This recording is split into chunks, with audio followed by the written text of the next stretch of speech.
Hi, I am Sarah. You are watching Golden News Channel today, the 14th of August 2020. Now headlines: Trump is a fraud and a traitor, the former lawyer opens the small hole.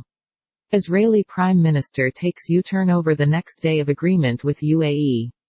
Fresh wave of Karunya case in New Zealand, lockdown in Auckland.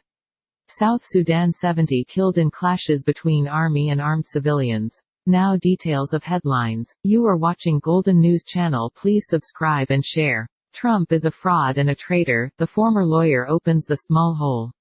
Another shocking book has emerged against U.S. President Donald Trump, in which his former lawyer made several revelations about the U.S. president. The book is published by Michael Cohen, a former Trump lawyer, titled Disloyal, which highlights the personal aspects of Trump's life. Michael Cohen wrote in his book, "I saw the U.S. president make bad moves," he wrote, accusing Trump of being very serious. The former lawyer claimed that Trump is a racist, lying to wife Melanie. He revealed that President Trump was helped by tax fraud, and that Trump created a secret back channel for contacts with Russian President Putin. He is a rogue hunter. "I know Trump more than his family. I've seen Trump in clubs. He's a fraud," Michael Cohen said. "I have seen Donald Trump without guards in the real world," he added.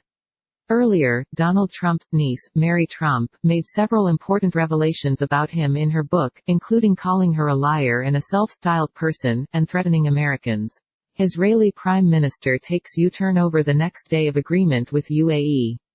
Israeli Prime Minister Netanyahu has announced that he will not end his plan to include the West Bank in Israel despite the agreement on bilateral relations with the United Arab Emirates.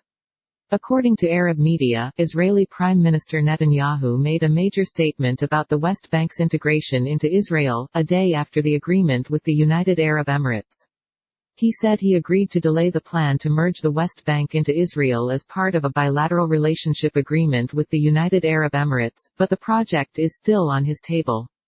"They had only agreed to delay the project, but they will never go back to their rights and their land," the Israeli Prime Minister said in a TV address. Netanyahu said that there was no change in Israel's plan to increase autonomy, with full coordination with the U.S. in the West Bank areas. On the other hand, the UAE's Deputy Supreme Commander, Prince Mohammed bin Zayed Al Nahyan, issued a statement on Twitter saying the UAE had reviewed Israel's plan to merge the West Bank. An agreement was made to prevent Palestinian territories from further merged into Israel, he said. "Most countries will see it as a key step for a secure solution between the two states," the UAE foreign minister said at a media briefing, according to Arab media. Fresh wave of Karunya case in New Zealand, lockdown in Auckland.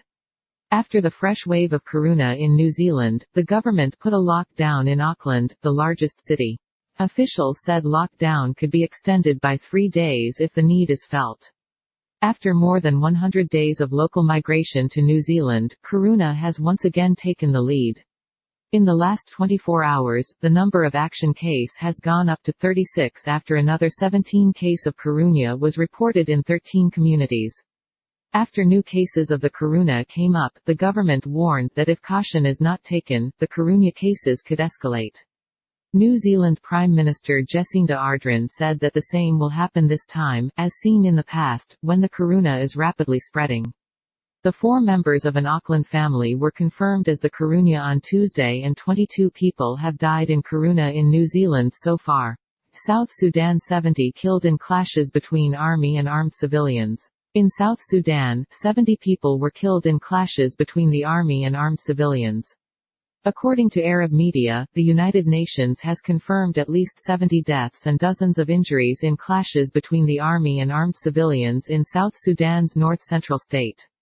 According to a UN spokesman, the report of the South Sudan Peace Mission said that the campaign for weapons of mass destruction in the region was being carried out, which resulted in a conflict over the violation of the agreement. Thanks for watching Golden News Channel. Please subscribe our channel and share this video. Have a nice day. Goodbye.